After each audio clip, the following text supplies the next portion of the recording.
What is being financially confident? Well, you got to know what it is before you can do it.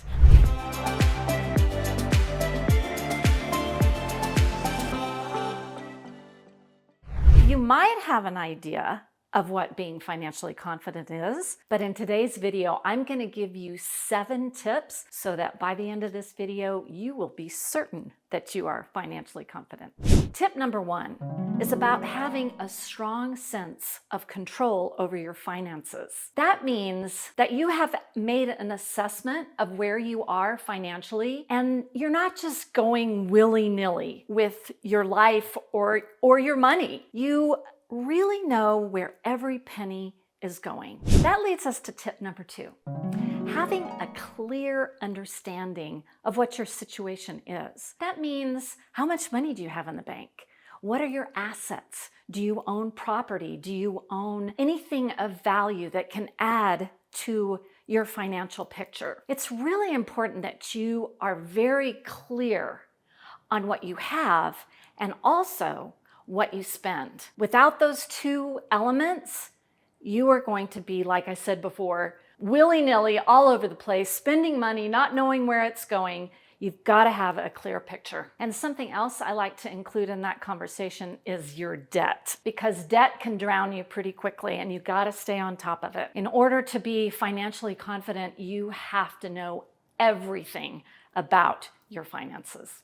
That leads me to tip number 3. You have to be able to know where you are so that you know where you're going, right? Having a clear picture is the baseline of moving forward into financial confidence. If you have a lot of debt, for example, you've got to get on top of that as soon as you possibly can. Debt will bury you financially. Once you have that clear picture, you can start making really good financial decisions. And it's not easy. I'm not here to say that it's going to happen overnight. It's not. But with careful planning, you can move forward in your financial confidence.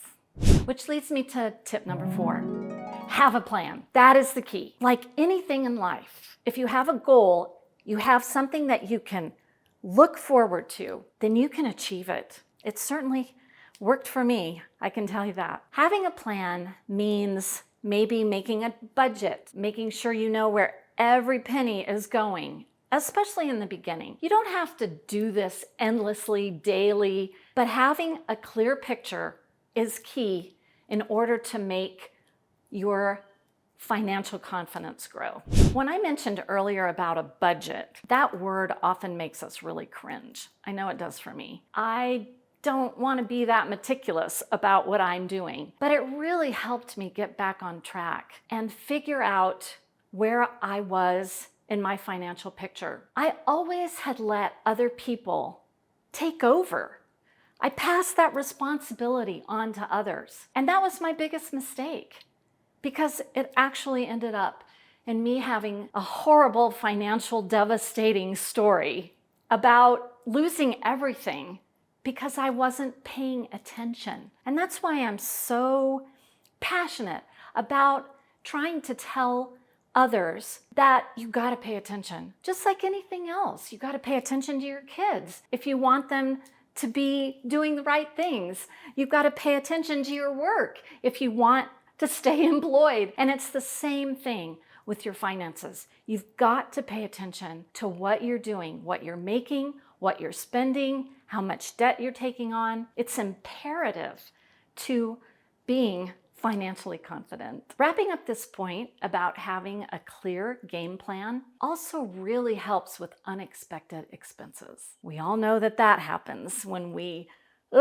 think the timing is the worst. But part of being financially confident, set aside a certain amount for those times that will happen. The car breaks down, the furnace breaks down, something. The kid needs to go on a field trip we weren't expecting. All kinds of unexpected things happen financially. So we need to be ready for that.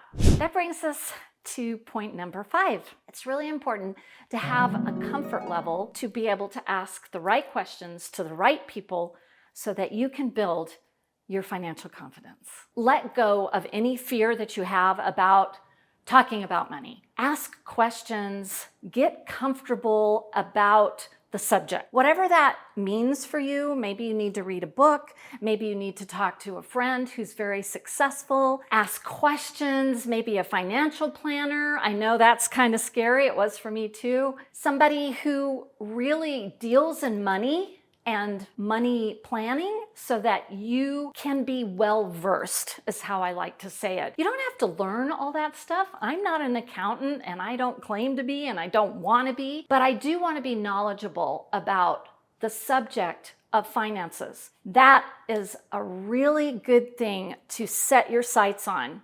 Just become educated in the topic. Point number 6, and this one might surprise you. It certainly did for me, but it's the thing that catapulted me into feeling financially confident, and that is owning your own value. And by that I mean knowing that you deserve to be knowledgeable, ask questions, that you deserve to know what's going on in your financial life, not giving it away to somebody else to just take care of, like I did. Knowing that you are valuable and that you deserve to be wealthy or have the money that you want to have to live the life that you want to have. That is a key ingredient to becoming financially confident. And lastly, point 7, you don't have to know everything. You don't have to be a financial planner. You don't have to go to school. You might want to take a course, maybe at the junior college if you really are uncomfortable with this subject, just to kind of get your knowledge level. But you don't have to know everything. You just have to know enough to be able to ask the right questions, find the right people, create your team. Talk to an accountant, talk to a financial planner, talk to an estate planner, talk to the people who deal in money every day. Casual conversation. You can take them to coffee. You don't have to feel pressured to sign up with them or do exactly what they think you should do. The point here is to become knowledgeable and stay curious. That's the biggest thing. I personally don't like math and numbers. I find them confusing. However, I do want to know what my financial picture looks like, and I have built my knowledge enough to be able to stay on top of it and ask the right questions and stay curious. That's what I encourage you to do too. Because I am so passionate about helping others figure out how financially confident they are, I've put together a quiz that you can take. It's completely free. It's a series of questions that will identify where you are in your financial picture right now. Just click the link below, take the quiz, and you will know much better where you are in your financial confidence.